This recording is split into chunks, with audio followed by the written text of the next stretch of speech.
a la ràdio i a l'àudio. Si us sembla, comencem aquesta jornada explicant una mica el context que ens va portar ja en el seu moment a fer el primer llibre blanc de la ràdio, en aquell moment era la ràdio local pública. Al novembre del 2006 la Federació de Ràdios vam organitzar el tercer congrés de la ràdio municipal, que es va celebrar aquí a Barcelona, i d'aquí em va sortir el mandat de fer aquest primer llibre blanc. Era un llibre blanc que vam publicar, es va treballar durant tot el 2007 i vam publicar el 2008, amb una voluntat, amb un objectiu, que era fer una radiografia exhaustiva de la situació de la ràdio municipal en aquells moments i també fer una guia dels mínims indispensables per fer una ràdio local pública. En aquell moment es va encomanar al Departament de Periodisme i Ciències de la Comunicació de la UAB, de l'Autònoma, amb una investigació de les dades quantitatives. Es va fer una enquesta a les ràdios locals i la part qualitativa la vam encarregar a la doctora en Psicologia i professora de la Facultat de Ciències de l'Educació, també de la UAB, a la Maria Lluïsa Fabra, que va fer un estudi sobre l'impacte de les ràdios locals en el seu entorn més proper. D'això ja en fa gairebé 20 anys, com bé sabeu tots els que sou aquí, en 20 anys han canviat moltíssim les coses i en el marc d'aquest centenari de la ràdio vam creure oportú que era el moment de fer aquest segon llibre blanc de la ràdio i doncs aquí estem, ja portem uns quants mesos treballant. Ho hem fet també en dues fases. La primera la vam encomanar al grup de recerca COMSET de la UAB, liderat per Armand Balcebre, catedràtic de Comunicació Audiovisual i Publicitat de la Universitat Autònoma.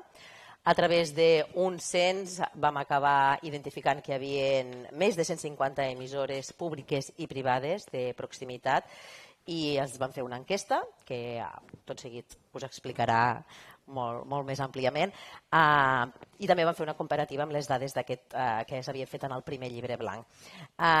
Res, com us dèiem, d'aquí res, uns minutets fem aquest context i serà el mateix Armand Balcebre qui explicarà aquestes dades. I després, la segona fase, la qualitativa, ho vam canviar tot una mica i vam fer fa res, tot just un mes, una jornada, un mes de 70 responsables de les ràdios de proximitat de Catalunya. Ens vam trobar al Centre Audiovisual Racó Verd de Granollers, on la idea era arribar a un consens sobre reptes i oportunitats que són susceptibles de ser exposats en aquest llibre blanc, en aquesta fase més qualitativa. Es van fer 4 taules, des que es va parlar de generació de continguts, centralitat de l'activitat, també es va parlar de distribució, difusió dels continguts, l'impacte i la comercialització. Aquesta segona fase la vam encomanar en Lau Delgado, que és el director del Mercat Audiovisual de Catalunya i que ens serà, res també d'aquí quan acabi l'Armand, serà ell el que ens farà aquesta segona ponència. En tot cas, les conclusions de tota aquesta anàlisi, tant la qualitativa com la quantitativa, al llarg de tots aquests mesos, ens han de permetre fer aquest consens sobre quins són els reptes, quines són les oportunitats de la ràdio de proximitat i també quina és la missió que tenim les emissores locals per atansar-nos al màxim possible i servir el màxim possible a les nostres comunitats, que al final és pel que som aquí, no? Aquest nou llibre tindrà un seguit de recomanacions, intentarem que sigui un eix vertebrador perquè totes les ràdios s'hi sentin identificades i també vegin quins són els passos que han de seguir en els propers anys. Jo sempre dic que estem enmig d'un huracà d'aquesta revolució comunicativa i tecnològica i que, vaja, encara estem una mica donant tombs per a veure cap on hem d'anar, però el llibre ha de servir justament per almenys posar un focus i afrontar aquests reptes de futur almenys amb confiança. Aquest segon llibre s'està fent gràcies a la xarxa, a la Diputació de Girona, a la Diputació de Lleida i a l'Associació Catalana de Municipis. Estem treballant també perquè s'hi integrin ben properament la Secretaria de Mitjans de la Generalitat, la Diputació de Tarragona i la Federació de Municipis de Catalunya. A més, hem organitzat un seguit de jornades a diferents punts, anava a dir a diferents punts del territori, però en realitat tot és territori, per tant, a diferents llocs del país. Per exemple, la setmana vinent ho farem a Girona, on exposarem les dades de les ràdios locals a Girona en tota una jornada. Ho fem amb el Col·legi de Periodistes, amb els ajuntaments, amb la implicació dels ajuntaments i també amb la implicació de les ràdios locals d'aquella zona. I també properament crearem el Consell Assessor, on tots totes les parts implicades, les administracions implicades, podran aportar-hi les seves aportacions. Bé, doncs comencem i ho fem amb l'Armand Balcebre, que és catedràtic de Comunicació Audiovisual i Publicitat de la Universitat Autònoma de Barcelona. Exerceix allà des del 1979 com a professor de periodisme radiofònic i creativitat audiovisual. Ha fet investigacions sobre el llenguatge radiofònic, la història de la ràdio, de la publicitat radiofònica i credibilitat audiovisual i ha escrit diversos temes sobre aquestes investigacions, alguns dels quals ens feien llegir, suposo que ara encara, obligatòriament a la universitat. Per tant, moltes gràcies, Armand, i benvingut. Gràcies, Gemma. Bon dia. Gràcies a la Federació de Mitjans de Comunicació Local de Catalunya, que presideix la Gemma Peris, i també al Francesc Tubau, que ha actuat com a coordinador del Llibre Blanc. Doncs, des del COMSET, el grup de recerca que dirigeixo, Comunicació Sonora, Estratègica i Transparència, hem dut a terme durant el primer semestre d'enguany la confecció d'aquest segon llibre blanc de la ràdio local a Catalunya. La metodologia ha estat primer identificar el número d'emissores públiques i privades actives. Abans el senyor Miralles del Consell de l'Audiovisual ens ha donat una xifra de freqüències, però realment actives, vives, hi ha 227. D'aquestes 227 hem encastat, l'enquesta era arribar a tothom, i finalment, seguint la mateixa metodologia que es va dur a terme l'any 2006-2008, amb algunes incorporacions noves a partir d'aquesta actualització de la que parlava la Gemma, doncs hem aconseguit resposta en 155 emissores. De la resposta realitzada per 155 emissores locals de Catalunya, 130 públiques, 13 privades i 12 comunitàries, doncs ha sortit aquest segon llibre blanc. De les dades serà necessari la lectura del PowerPoint perquè donarem molts tants % i potser surti una mica feixuc la relació de les diferents dades, però de les dades hem creat un perfil del que creiem que és la ràdio local a Catalunya avui. Correspon a una ràdio pública, una ràdio municipal, finançada exclusivament o majoritàriament pel pressupost municipal. Els ingressos per publicitat no arriben al 26% dels recursos. És una emissora ubicada a la província de Barcelona, en un poble de menys de 20.000 habitants. Les emissions són en FM i simultàniament per internet, amb una forta presència a les xarxes socials, especialment Facebook, X, Twitter i Instagram. És una emissora dirigida per un home, graduat en periodisme o en altres titulacions relacionades amb la comunicació. El responsable de l'emissora depèn jeràrquicament de l'àrea de comunicació mitjans de l'Ajuntament. No existeix Consell d'Administració. L'emissora té entre 1 i 3 persones contractades, però compta amb la col·laboració de més de 10 voluntaris. No ha incrementat el seu personal en els darrers 15 anys, però ha tingut que assumir moltes més tasques. L'actualització de continguts del web, la connexió amb l'audiència a través de les xarxes socials, la realització de vídeos emesos pel web de l'emissora o per les xarxes socials i, per descomptat, mantenir l'emissió de cada dia a través de la FM o d'internet. L'emissora està afiliada a la xarxa audiovisual local, principalment, o a la Federació de Mitjans de Comunicació Local de Catalunya simultàniament amb la XAL. Combina una programació local pròpia, però també amb continguts procedents d'emissores locals veïnes o subministrada per les xarxes a les que està afiliada, o també en connexió amb altres emissores de caràcter generalista d'àmbit català. El directe és la modalitat majoritària, amb més de 3 hores diàries. Més de 3 hores diàries també les dedica a la programació musical.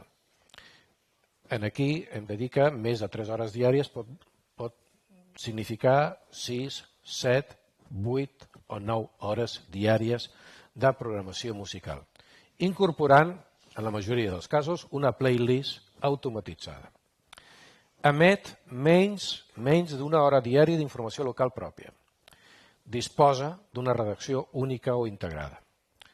La programació esportiva no supera tampoc els 60 minuts diaris. Una part de la seva programació és oberta o realitzada conjuntament amb les entitats socials, culturals o educatives del municipi o de la comarca. L'emissora local ignora el perfil que té la seva audiència, encara que intueix que els joves són els grans absents. Considera que el seu repte de futur més gran, el més important, és aconseguir estabilitat pressupostària.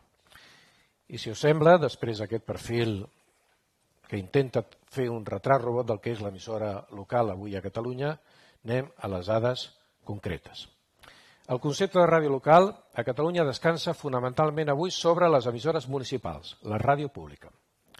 De les 155 emissores participants a l'estudi, el 83,9% són de titularitat pública, el 8,4% són privades i el 7,7% són comunitàries. Ràdios comunitàries, associacions de veïns o d'entitats culturals sense ànim de lucre. Més de la meitat de la ràdio local es concentra a la província de Barcelona. La província de Lleida és la més orfa de ràdios locals. El 58,7% de les emissores locals es concentren en municipis amb una població inferior als 20.000 habitants. El segment de la població més representat a la ràdio local de Catalunya és la franja de 5.000 a 10.000 habitants. I aquests municipis són els que més aposten per la ràdio pública local, entre 5.000 i 10.000 habitants. Tot i la distribució desigual per províncies i comarques, les comarques amb més emissores locals són les del Maresme, amb un 9,7%. Li segueix les del Baix Llobregat i una majoria de les emissores de la comarca del Barcelonès són les que corresponen a la titularitat que hem definit com a altres, ràdios comunitàries preferentment. Són les que es concentren a la comarca del Barcelonès. L'emissió en FM continua omnipresent, tot i que l'emissió per internet està representada en un 95,5% de les emissores, però la FM continua omnipresent. No és cert que la FM hagi mort o vagi a morir en el futur immediat. Gairebé un terç de la ràdio local no té cap persona contractada i el 41,9% té entre una i 3 persones en plantilla.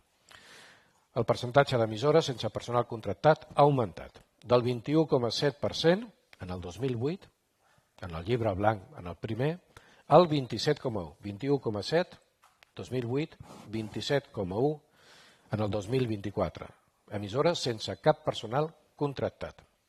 L'absència de personal contractat és més evident en els municipis petits. En aquests municipis petits és on es troba també el volum de col·laboradors voluntaris més alt. Aquest model s'ha mantingut quasi de manera invariable en els darrers 15 anys. L'evolució del personal contractat ha estat anecdòtica en els darrers 15 anys. Així, el 63,7% de les emissores manifesten no haver incrementat el seu personal contractat. I en el 8,8% de les ocasions, aquest increment ha estat inferior al 6%. La paradoxa és que avui els treballadors d'una emissora local, ja he dit abans, tenen més feina. No solament preparar les emissions en antena o per internet, sinó que també actualitzar els continguts al portal de notícies, al web de l'emissora, la connexió amb l'audiència a través de les xarxes socials i en alguns casos, com he dit abans, també realitzar vídeos per ser publicats en el web de l'emissora o en les xarxes socials. El 96,1% de les emissores compta amb personal voluntari. En el 71,7% dels casos, d'aquest 96,1%, format per un mínim de 10 persones. Un mínim de 10 persones. A quasi la meitat de les emissores hi col·laboren de forma voluntària més de 20 persones. Un percentatge 7,7 punts percentuals superior al registrat en el primer llibre blanc. El número de voluntaris, doncs, en aquests 15 anys ha pujat. El perfil de la persona responsable d'una emissora local a Catalunya és un home, té el càrrec de director, és graduat universitari en periodisme o en alguna altra branca de la comunicació.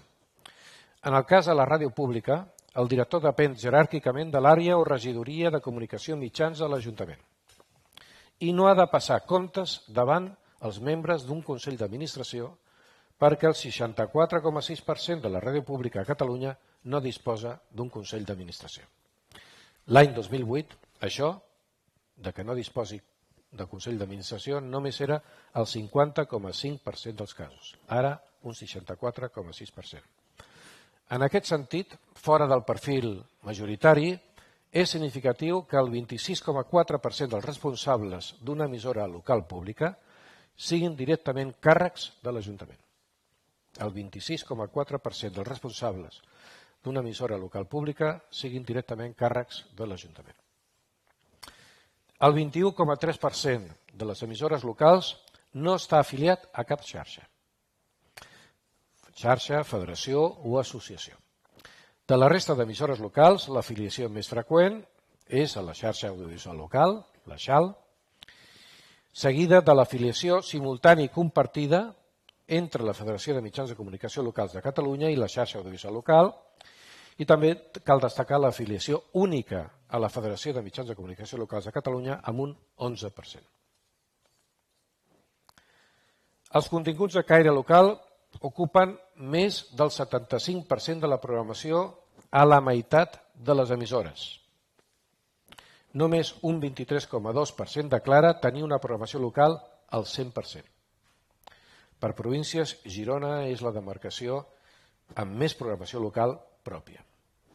En comparació amb el llibre blanc del 2008, les diferències són molt significatives, especialment pel que fa a la província de Lleida. Les emissores que només emeten programació local pròpia a Lleida han caigut gairebé en 13 punts percentuals, passant del 20% al 7,7%. I aquest 7,7% correspon a una emissora local privada.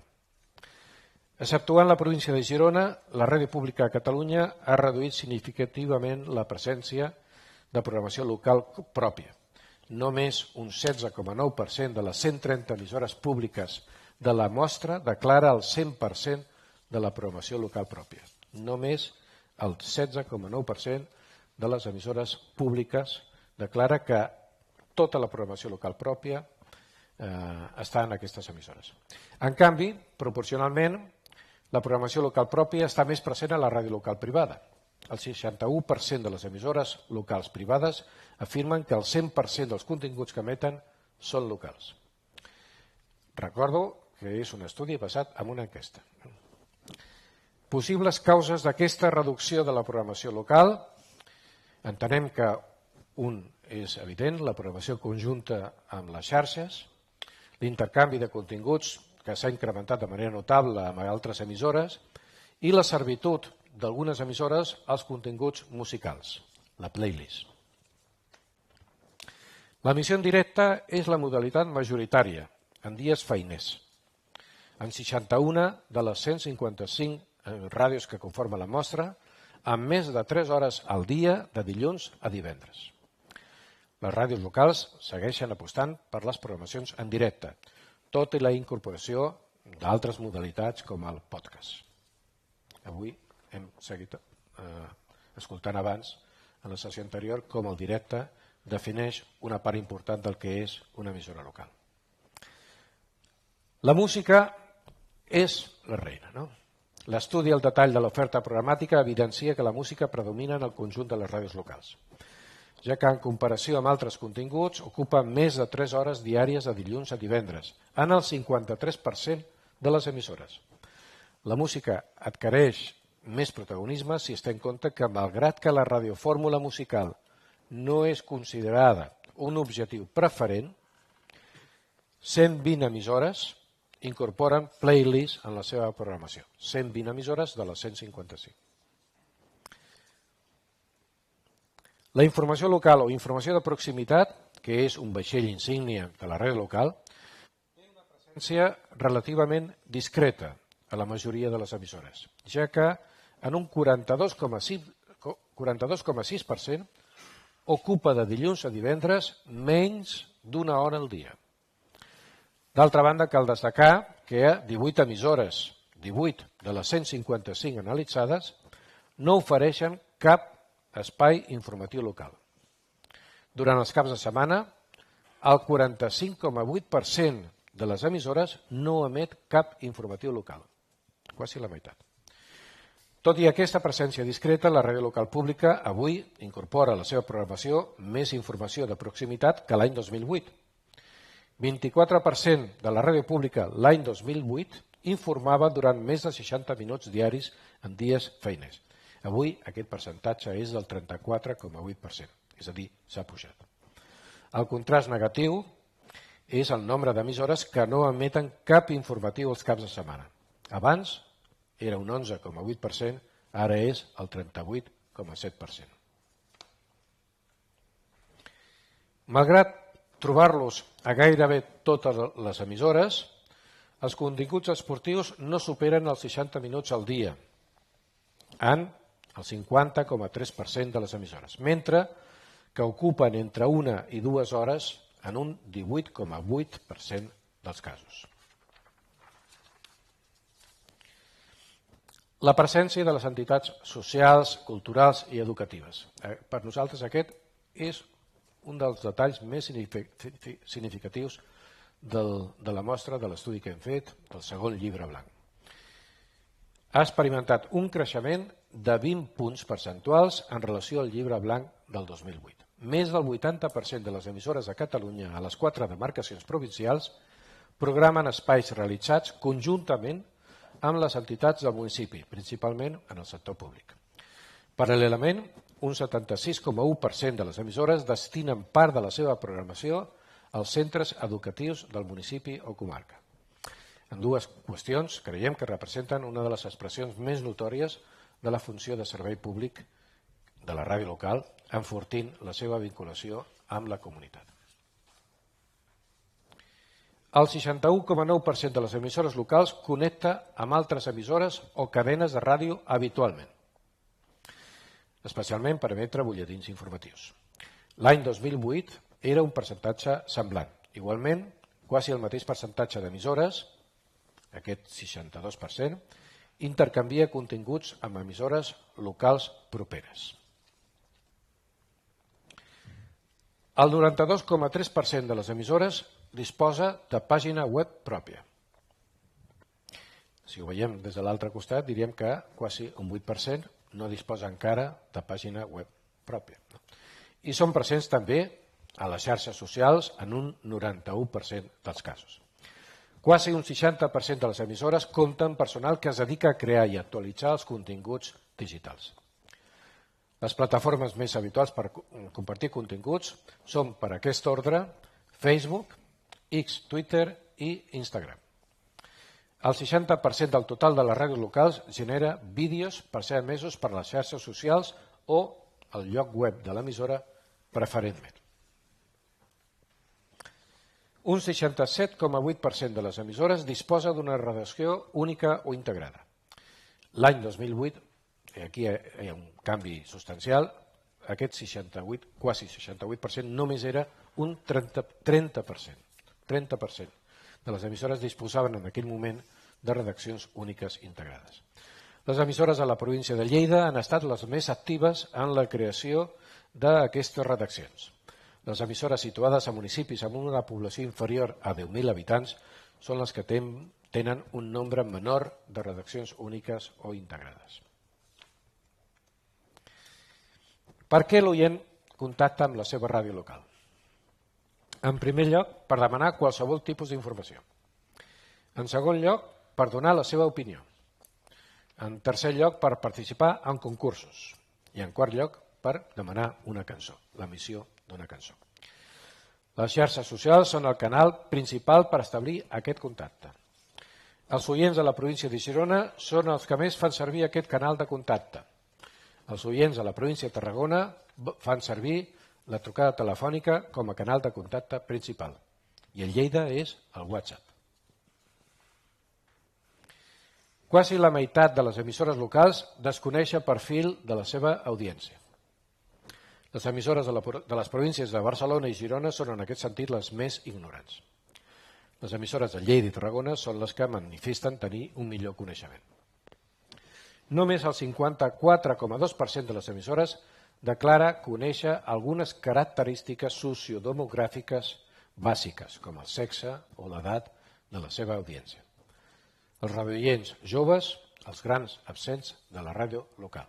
Però em temo pel que anem sentint i sentirem aquests dies que això és un denominador comú a la ràdio en general. Més de la meitat de les emissores es financia exclusivament a través de fons públics provinents dels pressupostos municipals. En el cas de la província de Tarragona, aquesta xifra arriba gairebé al 60%. I a Lleida és on s'obtenen les dades més baixes. A Lleida només un 30,8% de les emissores es financia exclusivament a través de fons públics provinents dels pressupostos municipals. Pel que fa a la ràdio pública, el percentatge global no canvia. La meitat de la ràdio local pública no depèn exclusivament del pressupost municipal, però l'altra meitat sí. Les emissores de la província de Lleida són, en aquest sentit, les més independents. La fotografia inversa. La tenim a la publicitat. La majoria de les emissores, un 54,2%, declara que la publicitat representa menys del 26% dels seus recursos. El 22,6% de les emissores diuen no obtenir cap ingrés de la publicitat. Un quart, que és quasi un quart de les emissores. Aquest percentatge suposa una disminució de quasi 9 punts percentuals al mapa financer que ens donava el llibre blanc del 2008. I una dada no menys rellevant, era una enquesta en la que tothom ha participat, jo crec que molt bé, però en aquesta dada concreta un 34,2% de les emissores no ha volgut contestar a aquesta pregunta sobre el pes de la publicitat en el seu finançament. I per acabar, reptes de futur, que és el gran tema de debat en aquest congrés. A partir de l'enquesta que hem fet, el 95,5% de les emissores manifesta que el principal repte de futur és aconseguir l'estabilitat pressupostària.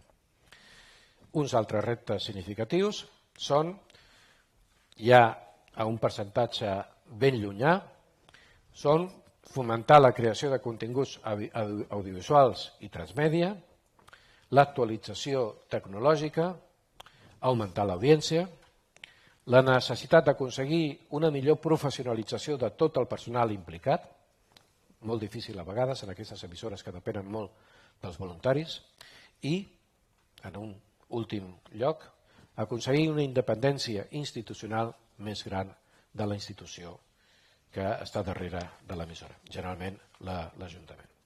Bé, són les dades, percentatges, a vegades fredes, objectives, que ens dona aquesta enquesta que jo crec que és un primer pas per fer aquest estudi qualitatiu que també ha prosseguit fent la Federació de Mitjans de Comunicació Local de Catalunya.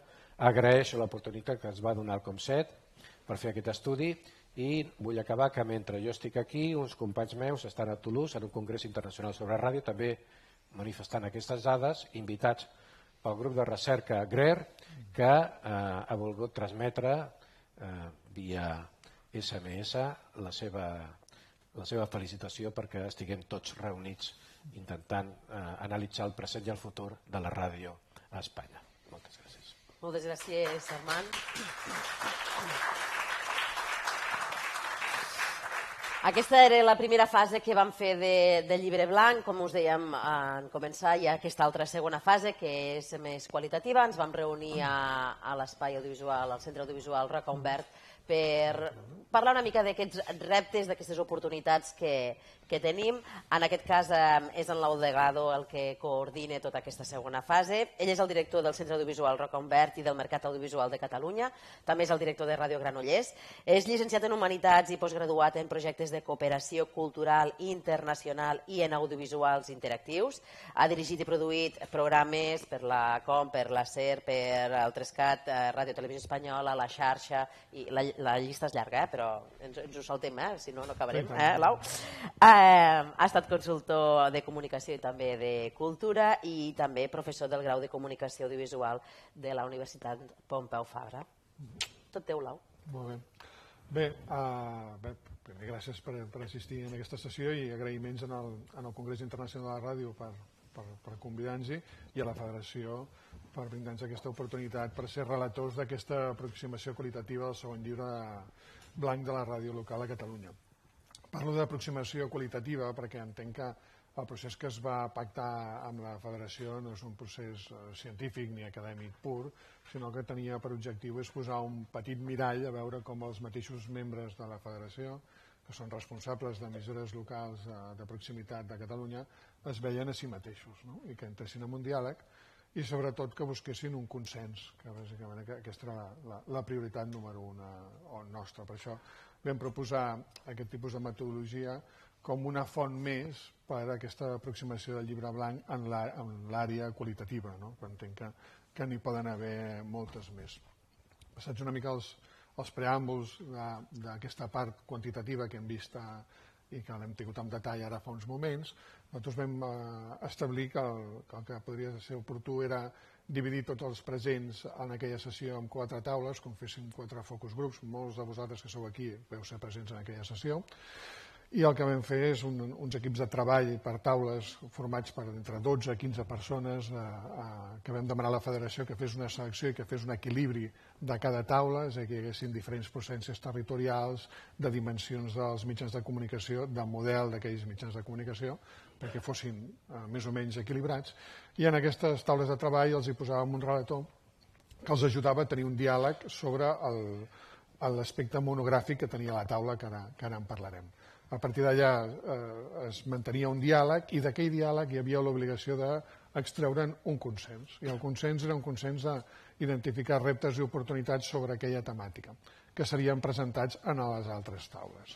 Les taules són aquestes, una taula de generació de continguts, una de distribució i difusió de continguts, una d'impacte i comercialització dels continguts i dels ens en si mateixos i una última taula de centralitat de l'activitat. Per tant, l'objectiu era extreure aquests consensos, que aquests consensos després es presentessin en uns espais generals per encara arribar a una segona fase de consensos superiors, gestionada per la pròpia Federació. A més, el que es va posar de relators van ser uns perfils pensats que no fossin del propi sector o que no estiguessin involucrats molt directament amb el sector, no estiguessin imbuïts amb una opinió molt clara per la seva activitat del dia a dia. Vam fer una proposta llarga de relators que la Federació va triar, els que va considerar oportuns, però són gent que venen o del sector de la gestió cultural, com és el cas de Natàlia Lloreta, malgrat que és una professional del món audiovisual, llicenciada en món audiovisual, i que ha exercit molts anys al món audiovisual, però ara mateix és la gerent de la Fira de Teatre del carrer de Tàrrega, o el cas de Bertran Salvador, que és un acadèmic, és una persona que ha fet el doctorat sobre temes científics i comunicació i que està coordinant la càtedra de futurs audiovisuals de la UPF, però no ha portat gestió de cap mitjà de proximitat ni s'hi ha trobat mai.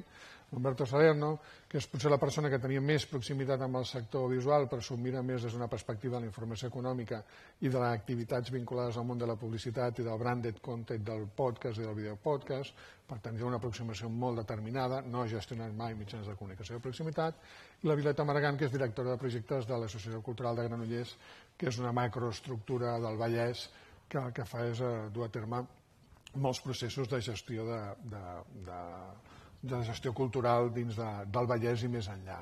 Per tant, teníem aquests relators, els hi vam donar unes àrees temàtiques concretes, els hi vam demanar que treballessin amb 2 processos diferents, un primer procés que fos més d'intercanvi de la taula de situacions i d'estat de com estaven cada un d'ells respecte al tema monogràfic, però que després la segona hora la dediquessin a buscar aquests consensos, a intentar veure com podien fixar aquests consensos. Insisteixo que aquests consensos de vegades no són ni l'opinió d'un expert ni l'opinió representativa individual de cada persona, acaben sent conceptes en els quals s'ha arribat a un pacte, a un mínim comú denominador amb una taula. D'aquests consensos llavors es van elevar a les taules generals de tothom i es van fer unes votacions per arribar a aquests mínims comuns denominadors. Què són aquests?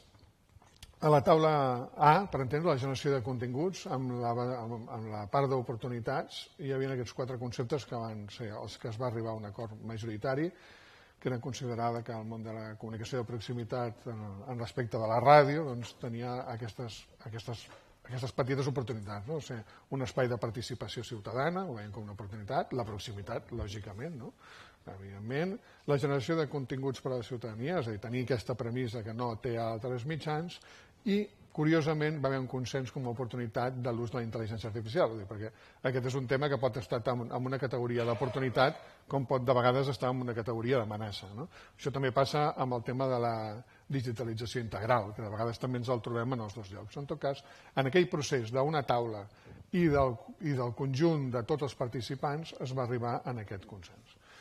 Respecte a les amenaces, doncs va haver un consens de que la necessitat de crear nous formats i la brevetat del contingut informatiu, entenc la brevetat en un sentit més ampli, no només de durada, sinó de que caduca ràpid, etc., doncs és una amenaça perquè et xupa molts recursos, com es parlava amb la part numèrica, i aquesta també necessitat de creació de nous formats, multiplataforma, etc., amb els recursos existents o menys dels recursos existents, perquè amb tot aquest pas dels anys no han incrementat de dimensió els mitjans de comunicació de proximitat, doncs es nota.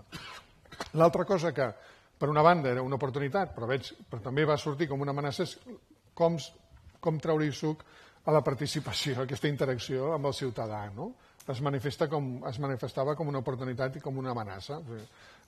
És una realitat que és a prop, però en aquest mirall dels mateixos persones del sector es veia que no s'acabava d'aprofitar. L'altre, evidentment, és un clàssic, que és la ingerència política, la confusió de l'ENS amb estructures de comunicació corporativa respecte al seu finançador, que això no crec que sigui una novetat respecte a 20 anys enrere o 30 anys enrere, sempre és una espasa de Damocles que té aquest sector. I l'altre és un aspecte purament tècnic que va sorgir aquí, que a més va tenir molt de consens, que és aquest de la pèrdua de l'essència sonora, que jo aquí no hi entenc tant, però entenc que sí que és una cosa que ha anat sorgint dins del pensament de tothom i que tothom se n'ha anat adonant que aquí hi ha alguna cosa que s'està perdent. Hauríem de veure quina és aquesta definició d'essència i anar-ho descobrint. Aquesta és una proposta que va sortir. A la taula que molt bé, ara en parlarem. Sí, perfecte. A la taula de distribució i difusió de continguts, en l'àmbit de les oportunitats, hi havia aquesta audiovisualització del contingut com havia de l'increment de l'audiència, aquest fet que amb l'àudio no en tens prou, que has de fer la part de vídeo, que has de fer la part de xarxes socials, que t'has de desplegar per múltiples plataformes i que les xarxes socials amb l'àudio no en té prou, sempre necessita un acompanyament visual, totes aquestes problemàtiques, la digitalització, com havia de la millora del monitoratge de l'audiència, és a dir, no tenim dades d'audiència en el món analògic, on tenim molt poques, però en canvi en l'àmbit digital, i amb això ja s'han fet operacions més experimentals via la xarxa visual local, amb informatius, etc., per intentar veure si s'extreuen dades que siguin utilitzables tant per tenir una pista de l'audiència com per tenir capacitat d'explotació, etc. En l'àmbit digital et dona aquesta possibilitat que l'àmbit analògic, quan ets molt petit, no te la dona. La instrumentalització dels canals de difusió per arribar a diversos públics, aquest mateix problema que has de treballar en multiplataforma, en múltiples formats, etc., també et dona l'avantatge de poder apel·lar a diferents públics, diferents segments d'audiència. Això és el que et deia, de vegades són punts ambivalents, oportunitats i amenaces, i l'ús de tecnologies automatitzades. I en aquest cas hi havia una certa accent en temes d'accessibilitat i temes de multidiomes. El tema de tecnologies automatitzades, vinculat també al tema d'intel·ligència artificial, evidentment no deixa de ser un element que serà nodal ara i els propers anys i que s'haurà de veure com s'acaba desenvolupant. En aquest àmbit de distribució i difusió de continguts, les amenaces, aquesta manca de dades d'audiència que dèiem tota l'estona, que l'àmbit digital te les dona, però que tampoc ets 100% digital, tampoc no les tens del tot, estàs a mig camí, semblava que no s'acaba de resoldre i que preocupa, l'augment de canals i llenguatges mediàtics pot acabar consumint els recursos existents, és el que dèiem, els mateixos recursos s'ha de fer molta més feina, ja sortia amb la part quantitativa, l'existència de molt contingut i molta competència, és a dir, la pista de joc és més àmplia que mai i per tant hi ha molts més participants i per tant estàs competint a despertar l'atenció del teu potencial oient en tot moment. Necessitats tecnològiques no resoltes d'aquestes noves realitats, entenc, dels nous mecanismes de distribució, doncs requereixen un tipus d'informació i un tipus d'expertise que de vegades els mateixos professionals de les emissores no tenen i no saben on buscar-ho, i aquesta dificultat una mica per redirigir l'audiència cap a on vulguis tu dels teus canals de difusió. La tercera taula, que és impacte i comercialització dels continguts i de l'ens en si mateix, doncs com a oportunitat que veien aquests grups de treball i aquests consensos globals que es va haver, doncs hi havia el tema de la veracitat de la informació, aquest sentiment de pertinença, que està molt vinculat amb la fidelitat dels oients. També es va fer aquesta notació de que més gran, que és més gran com més petit és el municipi, és absolutament desproporcional del que seria una lògica habitual. La producció multiplataforma que permet captar el públic jove, això també va sortir explícitament, i el rol de la ràdio de proximitat com a cohesionador social. Això es veia com a elements que, si es posessin com a actius amb capacitat de comercialització, doncs podrien ser utilitzats en aquest àmbit. Amenaces. Aquest punt d'entre la governança i la credibilitat, és a dir, que el teu finançador no faci que el ciutadà o que el teu potencial oient o participant et vegi esbiaixat ideològicament o amb uns interessos determinats, i això t'afecti la teva credibilitat, si és que estàs venent credibilitat, i que en el futur els continguts hagin de ser totalment híbrids. Per tant, això és una preocupació que hi havia de com fer-ho i de com estructurar-ho. L'última taula, la centralitat de l'activitat, doncs el que manifestava una mica és que les oportunitats hi havia la capacitat d'informar de forma veraç i contrastada, que ja ha sortit anteriorment, el potencial educatiu i pedagògic, que va ser un tema que vaig veure que havia sortit a diverses taules, el potencial social per a la creació i cohesió de comunitats, comunitats que necessitin també, requereixin una atenció especialitzada, etc. Pot tenir un cert paper, un cert rol. La generació d'una fonoteca inèdita, fa molt temps que parlem sempre del tema de l'arxiu, el cost que té, però la importància que té, que val la pena, però com s'utilitza, doncs surt com a una oportunitat de centralitat de l'activitat, de com pot ser important el món de la comunicació de proximitat o la ràdio de proximitat respecte al seu entorn, a la societat, i la tasca de la ràdio com a centre de recursos polivalent. Això és un tema que també està sortint i que encaixa una mica amb l'altra anàlisi, en el sentit de que ja venen moltes entitats a treballar amb nosaltres. Sí, és que ens estem convertint en un centre de recursos de que les entitats vinguin aquí i generin el seu propi contingut, que en alguns casos passa per l'antena i en alguns altres casos no, però en tot cas la qüestió és que venen aquí a fer un salt de qualitat o assegurar una qualitat de la narrativa que volen fer audiovisual. I en l'àmbit de les amenaces hi ha aquests aspectes vinculats a la manca de recursos econòmics i humans. La part numèrica és claríssima, no s'ha contractat gent nova, hi ha més feina que mai, però hi ha més recursos proporcionalment. La disparitat de models de les pròpies ràdios, és a dir, que tothom busqui solucions diferents, i la manca d'espais de trobada i debat horitzontals. Entenc que això ja és una qüestió més de debat intern de la federació de potenciar-ne més. A títol general, el que semblava és que hi havia una sèrie d'elements, que malgrat que hi ha elements que a vegades són oportunitats i amenaces, hi havia uns elements comuns, que en aquest mirall, aquest procés de mirall, aquesta mirada que es va fer allà, doncs semblava indicar que el mateix sector es veia amb alta capacitat d'adaptació, que potser altres sectors quan se'l miren no tenen aquesta mirada, al tanto amb les pròpies mirades, que poden ser esbiaixades, que feien una relació molt directa entre comunicació de proximitat i veracitat, això també és una mirada pròpia, del propi sector, que la ràdio de proximitat té alta capacitat d'interacció amb el ciutadà, però com hem vist abans, a vegades no sap com fer-ho, la visió de l'ens com un centre de recursos al servei del ciutadà, això també va ser una imatge que em sembla que va quedar bastant marcada de forma transversal a diferents taules, i la manca de recursos i de precarietat que han estat intrínsecs en el sector pràcticament des dels seus orígens, jo diria, o potser ara cada vegada més. Aquest seria una mica el resum ràpid el que va passar al Centre Visual de Roca Humbert dins d'aquest acte de la Federació amb la col·laboració del Mercat Audiovisual de Catalunya. Lau Delgado, que ens ha fet aquesta visió d'aquest àmbit més qualitatiu.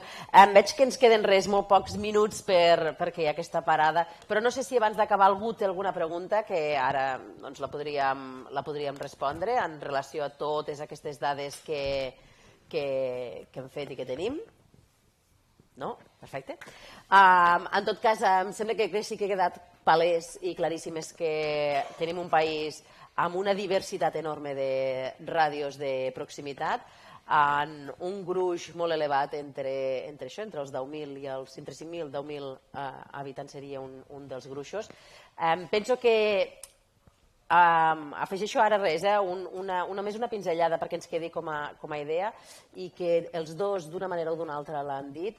Penso que hi ha una diferència bastant clara entre les ràdios que estan en àmbit més rural i les ràdios que estan en un àmbit més urbà. Hi ha una clara diferència a l'hora de posar valors i que potser és una de les coses que haurem de començar a treballar en els propers mesos perquè en les dues parts ha quedat palesa que hi ha aquesta diferència.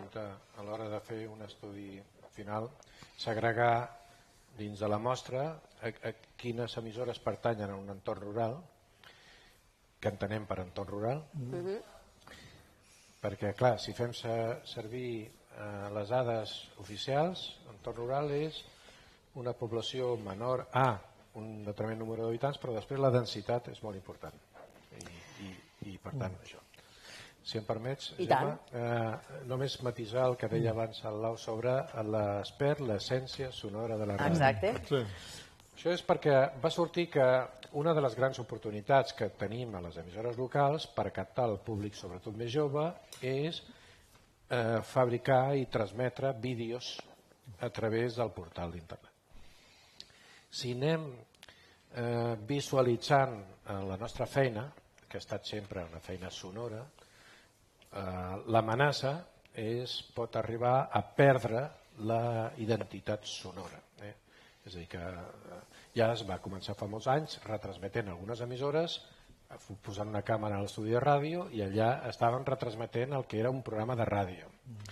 I la càmera només feia que ara, actualment, ja em sembla que ja ho vam dir, en les cadenes generalistes l'estudi de ràdio ja és un plató de televisió. L'Àngels Barceló, que hem tingut aquest matí aquí, a Gran Via a Madrid, ella quan entra a l'estudi de ràdio s'ha maquillat, s'ha pentinat, hi ha un plafó darrere com si fos, diguéssim, un plató, i per tant es té en compte molt la imatge visual. I això per què ho fem? Perquè creiem que amb la imatge visual del que es fa per la ràdio captarem millor l'atenció de determinats oients. Però quina és l'amenaça d'això? Doncs que la ràdio pot arribar a perdre la seva essència. És a dir, que és un mitjà sonor. Si el convertim en un mitjà audiovisual, en el sentit estricte de la paraula, doncs... Un apunt, perfecte. El que esperem que no perdi mai és la màgia. Dic que anaves a dir, Lau. Dic que amb el barret més de Ràdio Granollers nosaltres, amb aquest aspecte més sonor, el que sí que detectem, i la Maria Josep Pérez, que és aquí de la ràdio nostra, ho pot dir bé, perquè és la que treballa en col·laboració amb tots els col·laboradors ciutadans que venen, és que molts d'ells, quan volen fer un salt de qualitat sonor, venen a la ràdio. Ja comencen fent un podcast, uns nois sobre bàsquet i tal, però quan realment diuen que volen fer aquest salt i volen consolidar-se, almenys la seva estratègia, venen cap a nosaltres.